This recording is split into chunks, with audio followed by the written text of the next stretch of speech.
Right, as you know, with everything that's been happening in the world, thanks to China recently, there's a lot of criticism of the Chinese Communist Party. You have the Western countries, especially America under President Trump, making a move against China. Now we have Boris Johnson as well, finally becoming brave.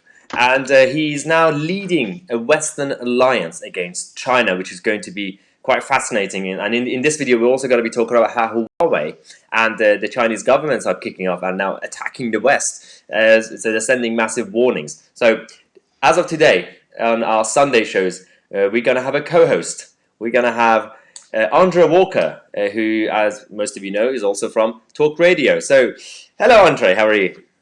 Well, first of all, being a Tousi channel contributor is a great feather to my bow. I'm absolutely delighted. And I'm glad that you're diversifying the channel. It's absolutely phenomenal what you're doing.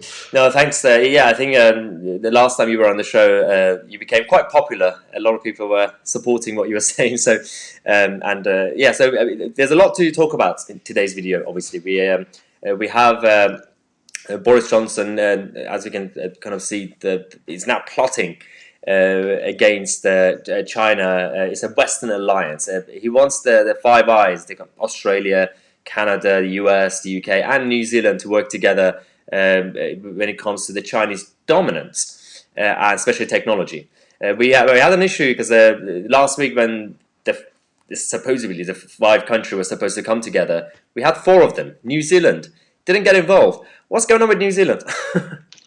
What is ever going on with New Zealand? I'm not entirely sure. But look, they're an important country because of their location and they're incredibly helpful towards us. But obviously, it's a scrupulously independent and neutral nation. But the thing is with all of these countries, and let's be honest, Maya, about you and I, we weren't talking about China in the way that China's being talked about now.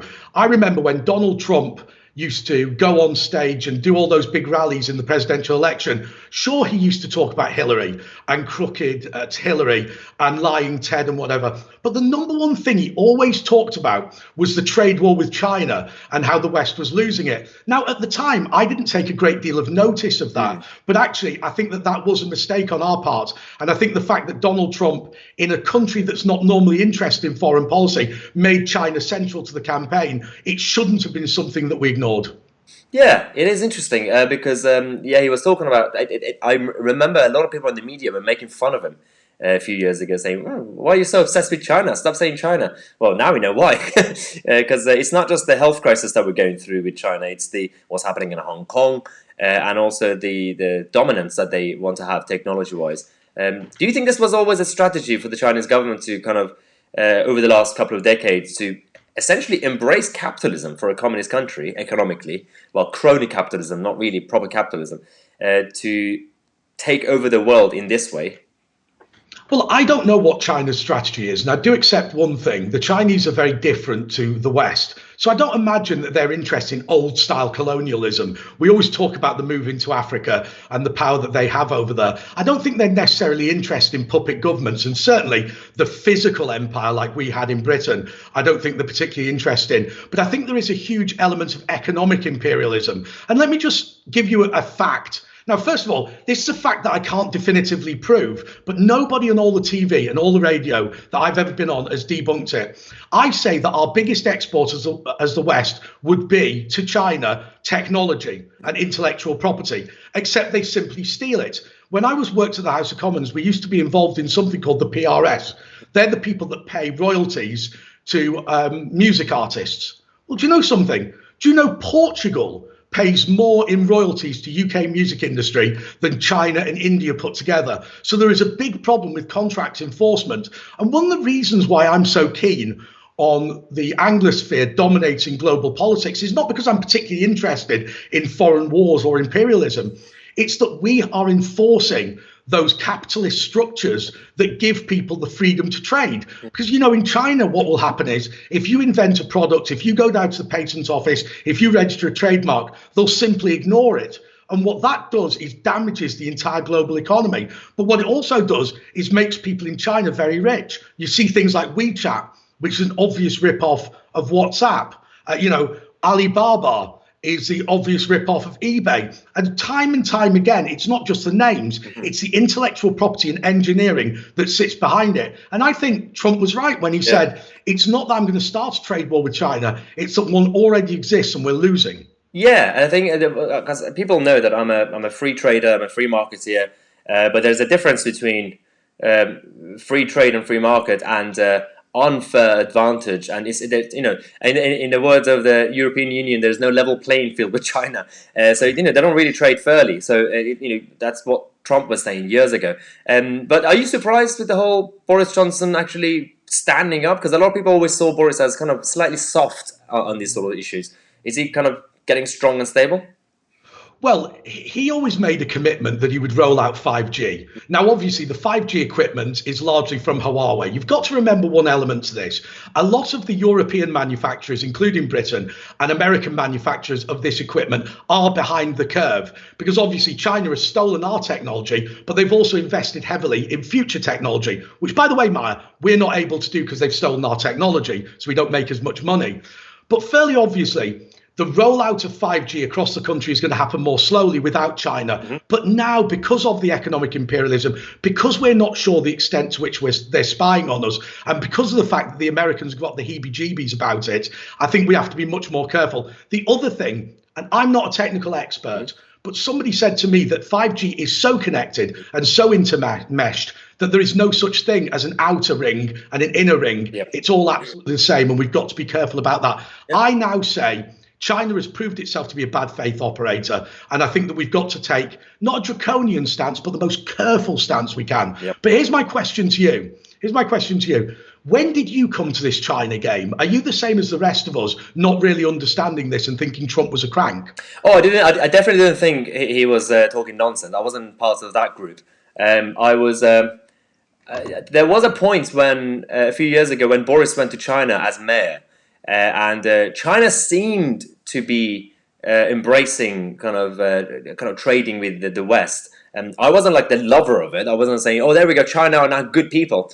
But I was thinking we could take advantage of this if we get the benefits, but if you're careful. But then I realized actually that's not true because China and the Communist Party is so powerful and so dodgy and corrupt that you can't really trust them anyway. So that was the only thing that's changed about my outlook towards China. And then you mentioned 5G, and 5G is a very sensitive kind of technology, and there's a lot of issues with it, and that's why you have to be kind of very careful who's behind it. And Huawei, the other headline we have from Mail on Sunday today is Huawei is basically going against the West, sending warnings, saying that because, as you said, Boris, and there are a lot of other private companies in the West who want to replace that technology, the 5G technology that Huawei has, to just do it here.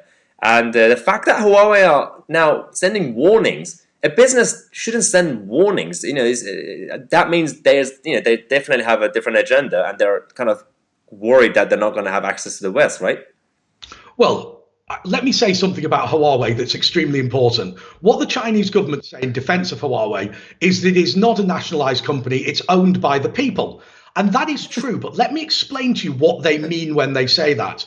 It's owned by the workers through their trade unions, and there are no independent trade unions in China. Therefore, the trade unions themselves are a division of the Chinese government.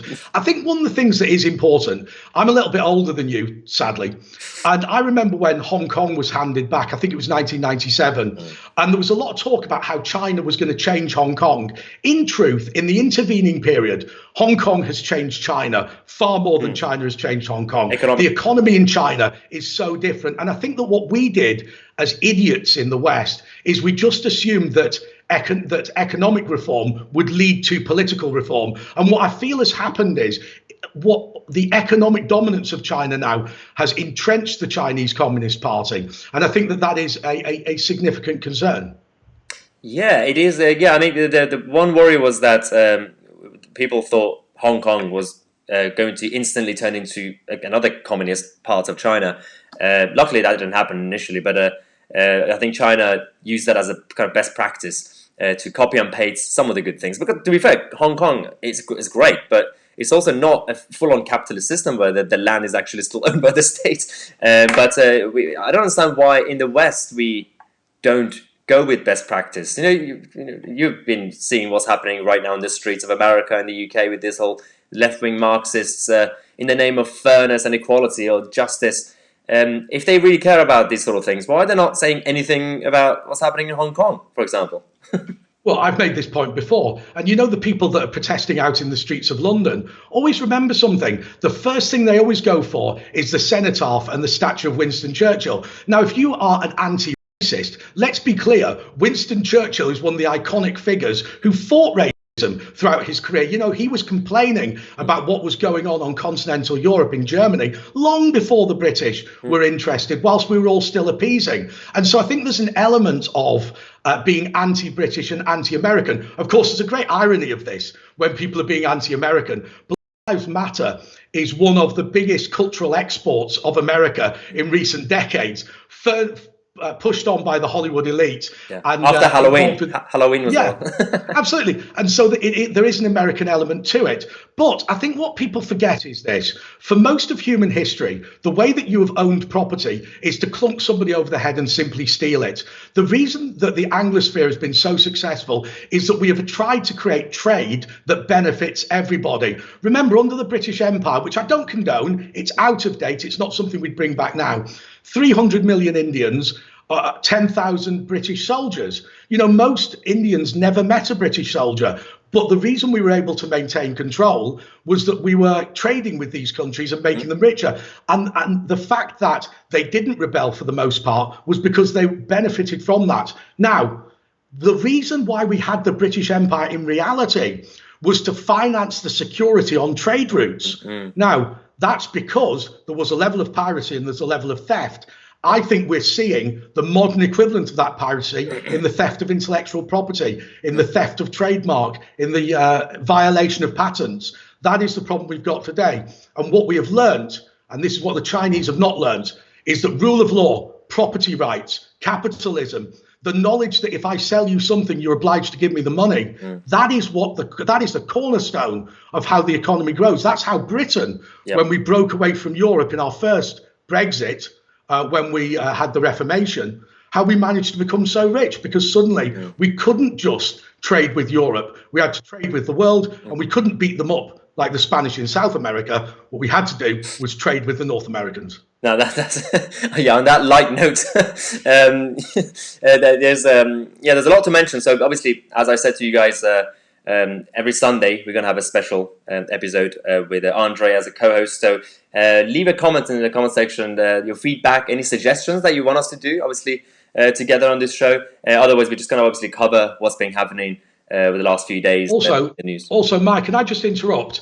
When I appeared last week, I saw there was a lot of comments about me, some good, some bad. I read all of them simply because this is a new thing for me to do, and it's a new thing for Maya to do. So I really appreciate the comments and feedback. There's not enough time to reply to everything, but look, it is important that we take that on board. There's such a loyal following for this channel. We want to do the best thing by it. Yeah, that's absolutely right. And thanks again for the first episode, and we're going to come back next Sunday. And if you guys enjoyed the obviously content, make sure to subscribe. And if you want to support the channel, you could become a member. Where is it? It's down here somewhere.